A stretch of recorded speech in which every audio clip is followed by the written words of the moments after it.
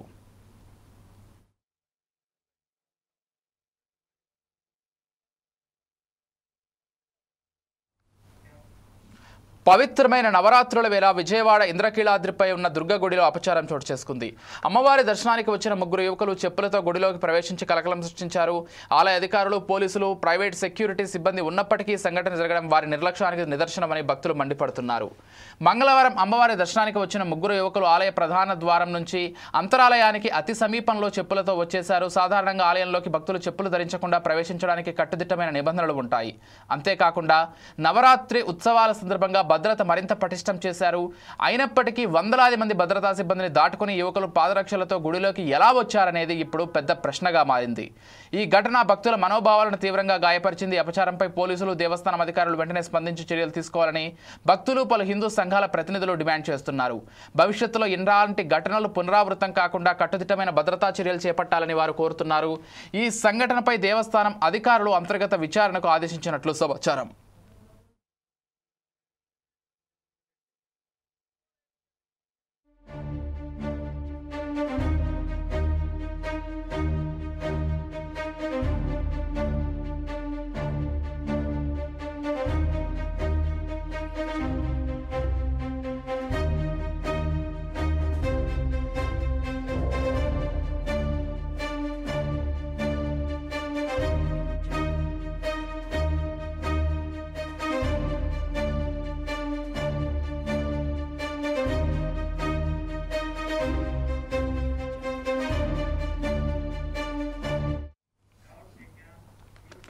నిర్మల్ జిల్లా బాసరలో నవరాత్రి ఉత్సవాల్లో భాగంగా 3వ రోజు జ్ఞాన సరస్వతి అమ్మవారు చంద్రఘంటాదేవిగా భక్తులకు దర్శనమిచ్చారు. అమ్మవారికి ప్రత్యేక పూజలు చేశారు. కొబ్బరి అన్నం నైవేద్యంగా సమర్పించారు. నవరాత్రులు కావడంతో తెలంగాణతో పాటు మహారాష్ట్ర నుంచి భక్తులు అధిక సంఖ్యలో తరలివచ్చి అమ్మవారిని దర్శించుకున్నారు. అమ్మవారి ఆలయంలో శారదీయ శరన్నవరాత్రి ఉత్సవాలు అంగరంగ వైభవంగా కొనసాగుతున్నాయి. చంద్రఘంట అమ్మవారు ఎల్లప్పుడూ అభయగంట మోగుతూ ఉంటుంది. జపమాల, గంట, బాణం, పదురైన ఖడ్గం, శ్వేతపద్మం, పానపత్ర, త్రిశూలం, ధనస్సు, కమలం, గదా ధరించి మహాలావణ్య శోభతో అమ్మవారు ప్రకాశిస్తుంది. గంట నుండి వెలువడే భయంకర ధ్వనులను విన్నంతనే క్రూరమైన దుష్టులు గడగడలాడిపోతారు. భక్తుల కష్టాలను అమ్మవారు వెంటనే నివారిస్తుంది. భక్తుల రద్దీని దృష్టిలో ఉంచుకుని అధికారులు అన్ని రకాల ఏర్పాట్లను చేశారు.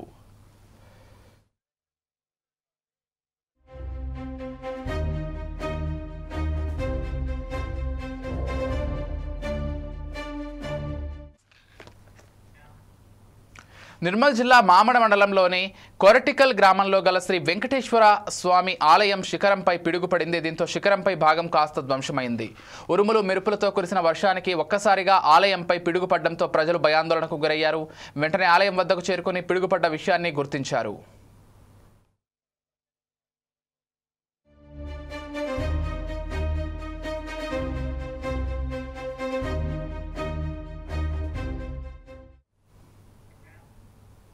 గుంటూరులో డాక్టర్ రావు ఆసుపత్రిలో ఘరానా వైద్యం వెలుగులోకి వచ్చింది. భుజం నొప్పి చేస్తే మెడకి చికిత్స చేసిన ఘటన వెలుగు చూసింది. డాక్టర్ రావు ఆసుపత్రిలో చేరిన ఒంగోలుకు చెందిన బ్రహ్మానందరెడ్డి భుజం నొప్పి ఆసుపత్రిలో చేరారు. 6 లక్షల ఫీజు సైతం చెల్లించారు. 12 గంటల పాటు సర్జరీ చేశారు. ఆపరేషన్ సక్సెస్ అయిందని డాక్టర్లు చెప్పారు. కానీ రక్తపు వాంతులు కావడంతో కంగుతిన్న తల్లిదండ్రులు డాక్టర్ని ప్రశ్నించారు. దాంతో మరో సర్జరీ చేయాలని చెప్పడంతో అవాక్కయ్యారు. సర్జరీ వికటించి తన బాబు మరణించాడని ఆవేదన వ్యక్తం చేశారు తల్లిదండ్రులు. నా బిడ్డకి అప్పుడప్పుడు భుజం నొప్పి వస్తుంది. యూట్యూబ్లో సుమన్ టీవీ వాళ్ళు వేసిన అడ్వర్టైజ్మెంట్ చూసి రావుస్ హాస్పిటల్లో మోహన్ రావు అనే డాక్టర్ టెక్నాలజీగా ఏదో చేస్తున్నాడు, వైద్యం సున్నితంగా చేస్తాడని అని చెప్తే అది చూసి మోసపోయి నా భర్త నేను నా బిడ్డ వచ్చాము. చూస్తే మీరు కానీ ఆపరేషన్ చేయించకపోతే కాలు చేయి చచ్చుపడిపోవాలి, మెడ వంగిపోయి కుప్ప కూలిపోతాడు అని మమ్మల్ని భయభ్రాంతి చేశారు. సరేనని నమ్ముకొని ఒక ఆర్టీసీ కండక్టర్ మాత్రం సంపాదిస్తాడని అక్కడిక్కడ తీసుకొని వచ్చి 6 లక్షలు అయితే నీ బిడ్డ నీకు 5వ రోజు డిశ్చార్జ్ చేస్తానన్నారు. వచ్చి జాయిన్ అయ్యాం. 27వ తేదీ చేరాం. 28వ తేదీ హాస్పిటల్కి థియేటర్లోకి ఉదయం 8:30కి తీసుకెళ్ళాడు. మాకు చూపించలేదు. 28వ తేదీ రాత్రి 9 గంటలప్పుడు తీసుకొచ్చాడు. ఇంత టైం అయ్యింది సార్ అంటే ఏ డాక్టర్ చేయలేడు. 12 గంటల ఆపరేషన్ జరిగింది. నేను కాబట్టి నీ బిడ్డను కాపాడానని చెప్పాడు సార్. నేను నమ్మాను. తెల్లారులేశాడు. అమ్మా నన్ను బతకనీరమ్మా, ఇక్కడ ఉంటే నేను చనిపోతాను, నన్ను తీసుకెళ్ళమని నా బిడ్డ అడిగాడు. అయ్యా ఆపరేషన్ వల్ల ఇట్లా ఉన్నట్టు అయ్యా వచ్చుకోమని చెప్పాను సార్. తర్వాత 3వ రోజు కొంచెం ఇదయ్యింది. 4వ రోజు టిఫిన్ పెట్టమన్నాడు. ఒక ఇడ్లీ పెట్టాను, తిన్నాడు. 5వ రోజు కూడా ఒక ఇడ్లీ పెట్టాను, తిన్నాడు. ఇక లాస్ట్ నా బిడ్డకి 12వ తేదీ బ్లడ్ వాంట్ అయిందని తెల్లవారుజామున 5:30కి వచ్చి మేము ఫస్ట్ ఫ్లోర్లో ఉన్నాం. మమ్మల్ని తీసుకొని వెళ్ళాడు. వెళ్ళేటప్పటికి నా బిడ్డ బ్లడ్ వాంట్ అయ్యి మన స్పృహ కోల్పోయాడు. నోట్లో పైప్లో నెట్టా ఉన్నాడు. నా వల్ల కాదు, ఇక్కడ నుంచి ఏమైందో నాకు తెలీదు, నీ బిడ్డ బతకడు, వెంటనే తీసుకెళ్ళండి అన్నాడు. ఎక్కడికి తీసుకెళ్ళారు సార్ అని అడిగి నేను అక్కడే పడిపోయాను. తర్వాత కాసేపటికి ఎవరెవరినో పిలుచుకున్నాడు. కాసేపటికి ఎన్ఆర్ఐ హాస్పిటల్ నుంచి ఒక డాక్టర్ వచ్చాడు. ఆయన నేను ఇద్దరం కలిసి చేశాము. అక్కడికి వెళ్ళి నేను అన్ని అరేంజ్మెంట్ చేస్తాను, నీ బిడ్డ బతుకుతాడు అన్నాడు. లేదు సార్ నేను గుంటూరు నుంచి హైదరాబాద్ తీసుకెళ్తానన్నాను. నీ బిడ్డ నీకు ముఖ్యమా, నీకు హైదరాబాద్ ముఖ్యమా? నీ బిడ్డ కావాలంటే నేను చెప్పినట్టు చెయ్యి అన్నాడు. అక్కడికి వెళ్ళాము సార్. అక్కడికి వెళ్ళినాక 23 రోజులు ఉన్నాడు. నోట మాట ఇక్కడే పడిపోయింది. చూపు పోయింది, మన సృహ లేదు. చూపు పోయినా నోట మాట పైన అమ్మ అమ్మ అమ్మ. అక్కడ 6 లక్షలు కట్టించున్నాడు సార్. ఇంటికి నా బిడ్డ అయిపోయేటప్పటికి 35 లక్షలు చిక్కిన కాడల్లో తీసుకొచ్చుకున్నాం. బిడ్డ అతనే పంపించారు. ఇవే bulletin updates. Keep watching 4 Sides TV.